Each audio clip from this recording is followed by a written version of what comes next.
Eu oro para que Deus só permita que esse vídeo chegue para as pessoas certas. Porque eu não quero pessoas aqui que muitas das vezes só querem ouvir palavras vazias, mas as pessoas que realmente querem se libertar de uma vez por todas da pornografia, da masturbação, da luxúria no geral. E eu quero que realmente essas pessoas possam sair com uma mente transformada. Porque o que eu vou te entregar aqui são princípios bíblicos, fundamentos que vão te libertar de uma vez por todas desse pecado.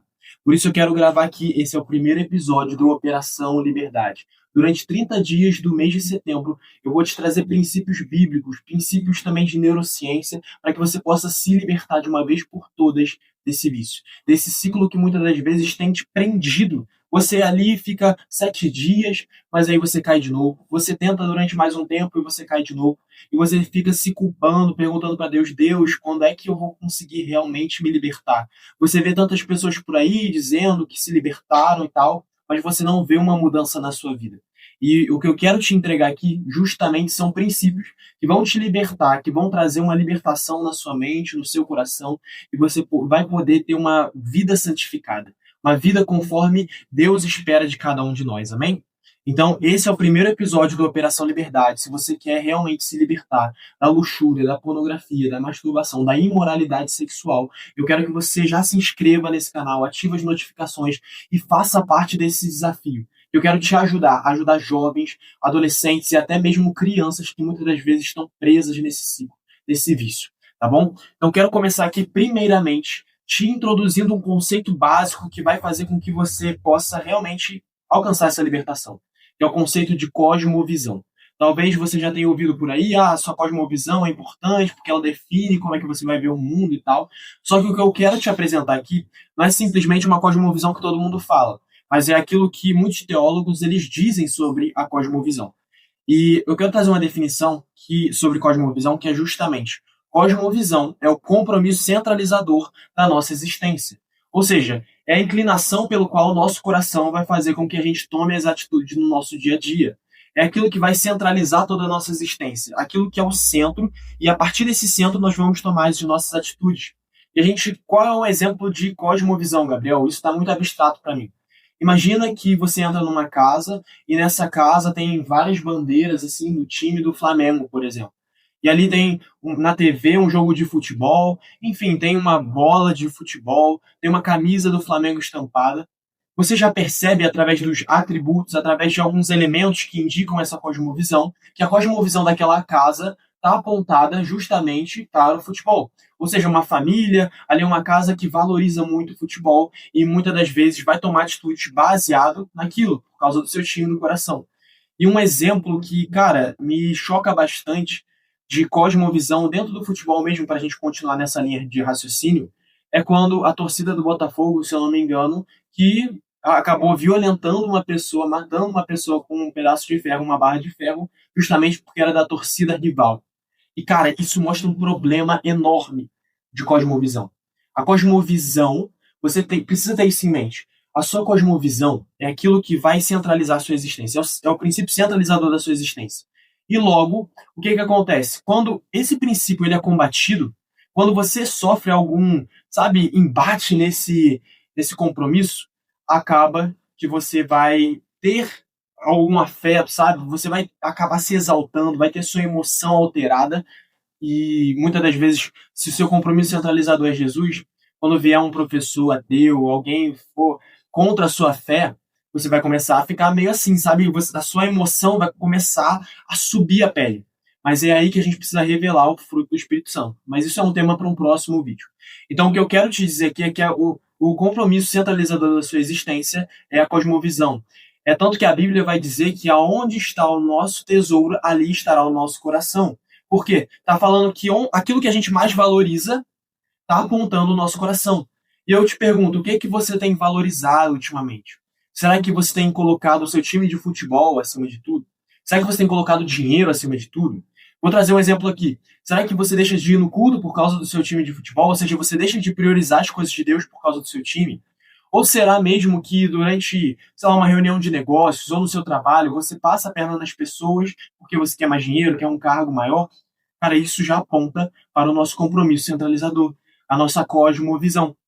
E isso daqui é essencial para que você entenda e se liberte. Você precisa se examinar. O que realmente tem sido o compromisso centralizador da minha existência? O que eu realmente tenho valorizado? E a partir do que eu tenho tomado as minhas decisões? Será que eu deixo de fazer isso por causa desse compromisso? Será que eu tenho deixado de congregar por causa de alguma coisa, por causa de uma visita que chega na minha casa? Isso já aponta para onde está o seu coração. Então pense nisso bastante. Então grava. A cosmovisão é a lente que molda como você vê a vida, age e deseja. A partir da sua cosmovisão, você vai tomar todas as suas atitudes. Amém? Então vamos para um próximo ponto, que é justamente a influência invisível. Cara, isso daqui é muito importante. Porque talvez hoje você veja, eu acho que o meu time de futebol não interfere. Muitas vezes o dinheiro não interfere. Mas no fundo pode estar interferindo realmente.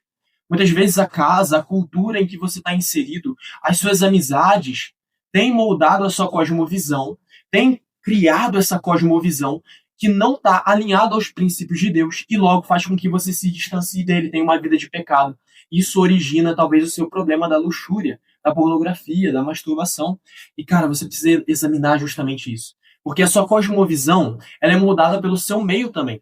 Uma cosmovisão de uma pessoa que muitas das vezes está em um outro continente, sei lá, no Brasil, por exemplo. Aqui no Brasil, a gente tem muito essa cultura de povo caloroso e tal. Isso faz com que muitas das vezes seja inclinado à luxúria, seja inclinado aos desejos sexuais justamente por causa desse calor, né, de contato físico e tal. Mas se você for para a Europa, se você for para outras partes do mundo, você vai ver que é um pouco diferente. Então, o lugar onde você está, muitas das vezes, vai moldar a sua cosmovisão. Vai moldar a forma como você vê o mundo, como você toma as suas decisões, como você age.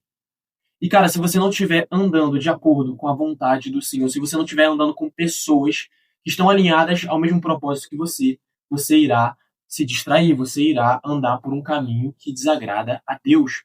Por isso é necessário que a gente esteja sempre atento às nossas amizades, sabe, o nosso círculo social, as pessoas com quem a gente convive, os livros que a gente lê. Sabe, quando você realmente busca em Deus, quando você entende quem Deus é, você também vai buscar as pessoas que estão conectadas a Ele, pessoas que realmente buscam a Ele, que te aproximam dele.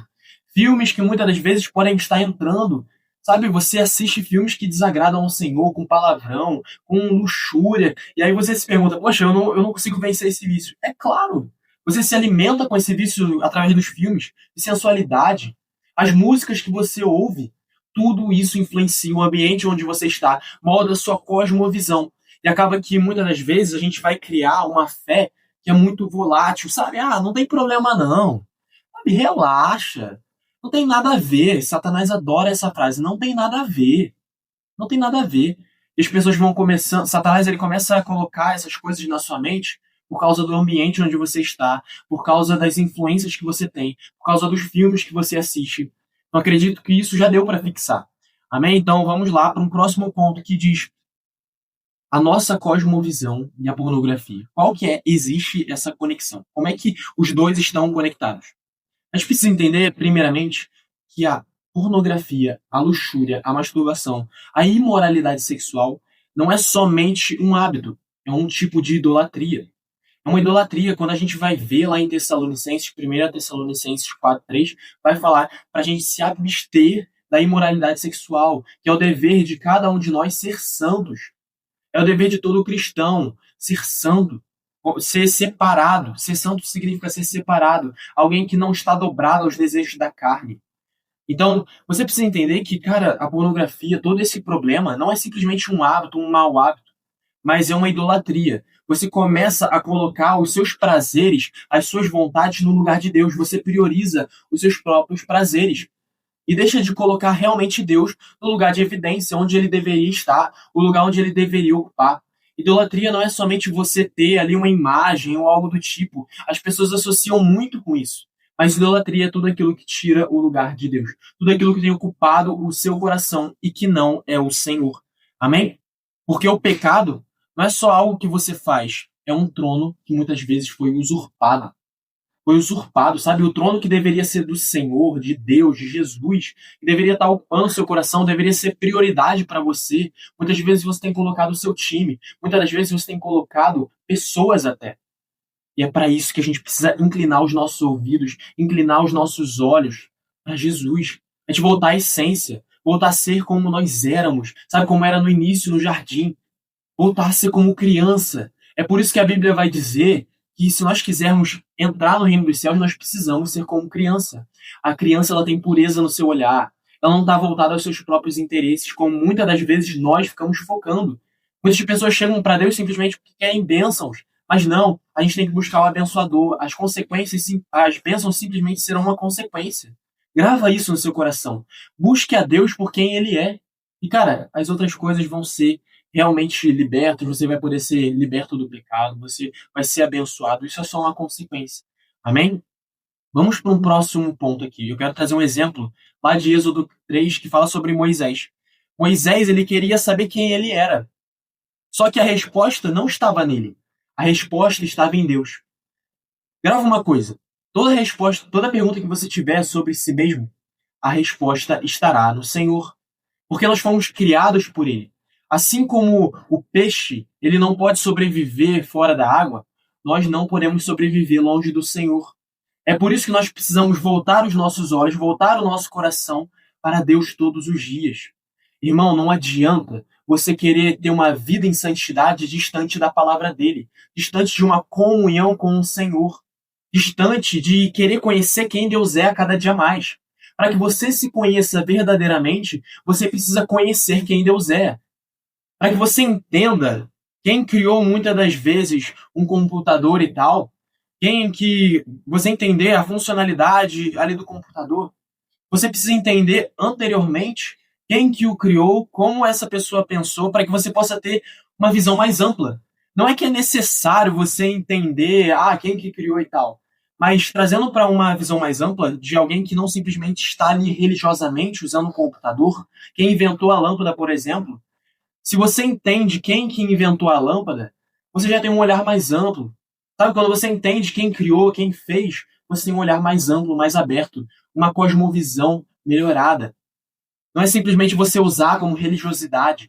Muitas pessoas estão indo na igreja simplesmente por um hábito, uma religiosidade. Mas não é isso que Deus espera de nós. Ele espera que a gente volte os nossos olhos para o Criador, para Ele mesmo.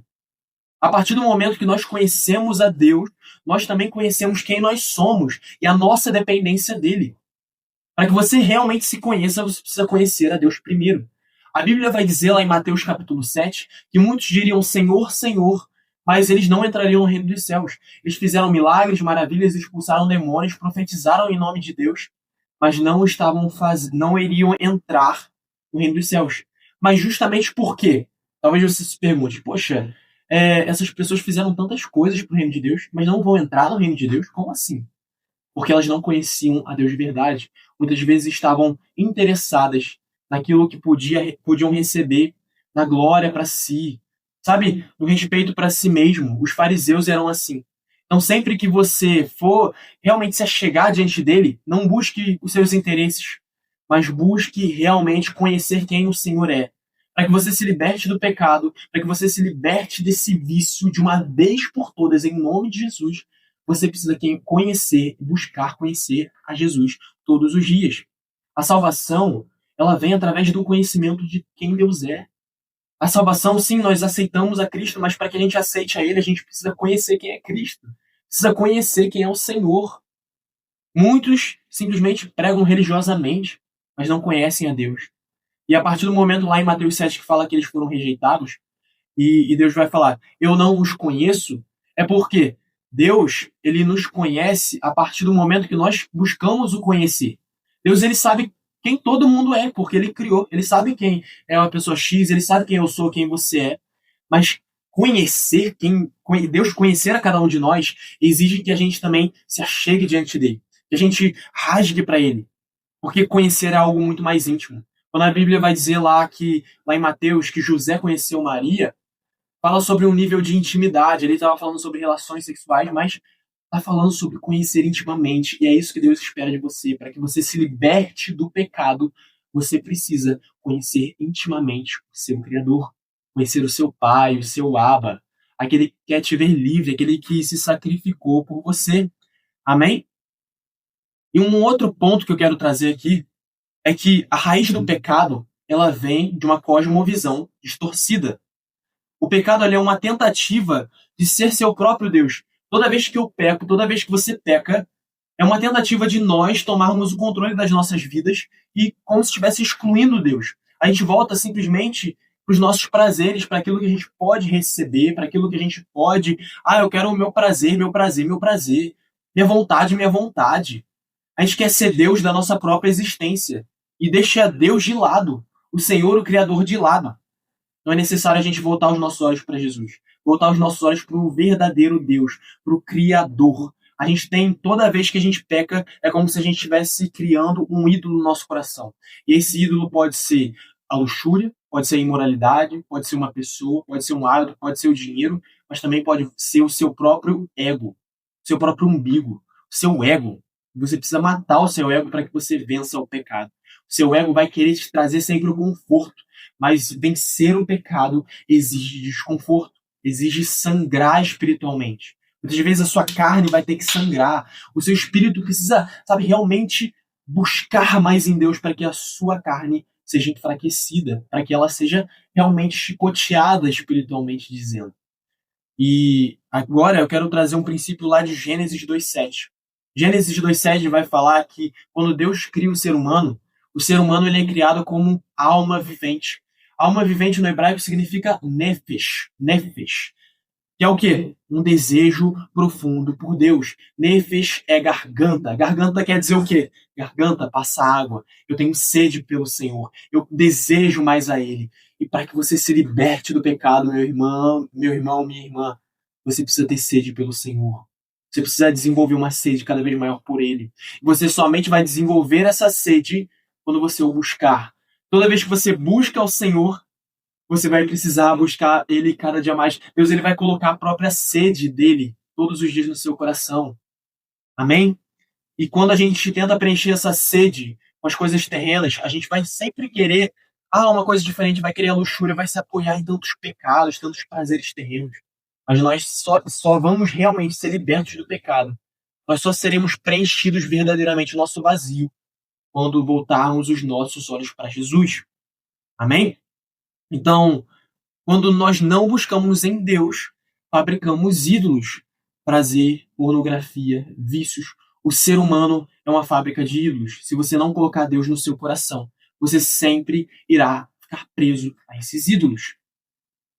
E agora, para a gente finalizar, você precisa entender uma coisa. Essa guerra é real. Ela acontece todos os dias. Não é simplesmente no dia que você se sente tentado. Eu senti o ápice, muito desejo. Não, mas é uma guerra que é todos os dias. Até nos momentos que você não sente vontade. Porque você precisa batalhar todos os dias contra esse inimigo. Às vezes o inimigo ele vai estar fraco. Mas quando você deixa que esse inimigo descanse, ele vai ganhando força. E aí você não consegue mais resistir. Em Gênesis, Satanás é tratado como uma serpente, mas em Apocalipse como um dragão. E a gente vai ver em Gênesis que a serpente ela se alimenta do pó da terra. E eu te pergunto, quem é o pó da terra? Eu e você. Deus ele nos criou a partir do pó da terra. Todas as vezes que nós pecamos, nós estamos alimentando essa serpente. E a serpente se transforma em um dragão. É isso que acontece quando você peca. E esse pecado vai se tornando cada vez mais difícil de ser vencido, porque você está fazendo com que ele se transforme em um dragão. Então, não permita. Viva uma vida em santidade. Busque realmente ir contra os seus desejos carnais. Busque em Deus uma vida de santidade. Porque a verdadeira guerra é sobre como você enxerga Deus e como você vive diante dele. Como que você tem se portado diante do Senhor? Será que é um olhar de arrependimento? É uma vida de santidade? Então, se essa mensagem te ajudou, eu peço para você para que compartilhe com mais pessoas, para que elas também possam ser ajudadas. E além disso, já se inscreva nesse canal para que você possa receber todas as notificações. Então, já ativa o sininho também. Durante todo esse mês de setembro, durante 30 dias, eu quero te ajudar durante esse desafio chamado Operação Liberdade. Para que, assim como um soldado que realmente treina, para que batalha, você possa triunfar sobre o pecado. Para que você viva uma vida de santidade, conforme Jesus, conforme Deus espera de cada um de nós. Para que você possa vencer a pornografia, para que você possa vencer a luxúria de uma vez por todas. Amém? Já deixa nos comentários se esse vídeo te ajudou, porque eu quero realmente saber se essa palavra tem alcançado outras vidas. Eu quero continuar durante esse mês de setembro ajudando essas pessoas. Não pela minha capacidade, mas pela capacidade que está em Cristo Jesus. Pela capacidade da palavra dele. Mas para que você possa realmente ser liberto, existe compromisso. Então eu quero que você faça esse compromisso. Já se inscreva nesse canal. Fique durante esses 30 dias aplicando os princípios que eu estou te passando. Mude a sua cosmovisão, mude a sua mentalidade. Eu creio que cada palavra aqui vai ser uma palavra estratégica para que você possa triunfar sobre o pecado. Amém?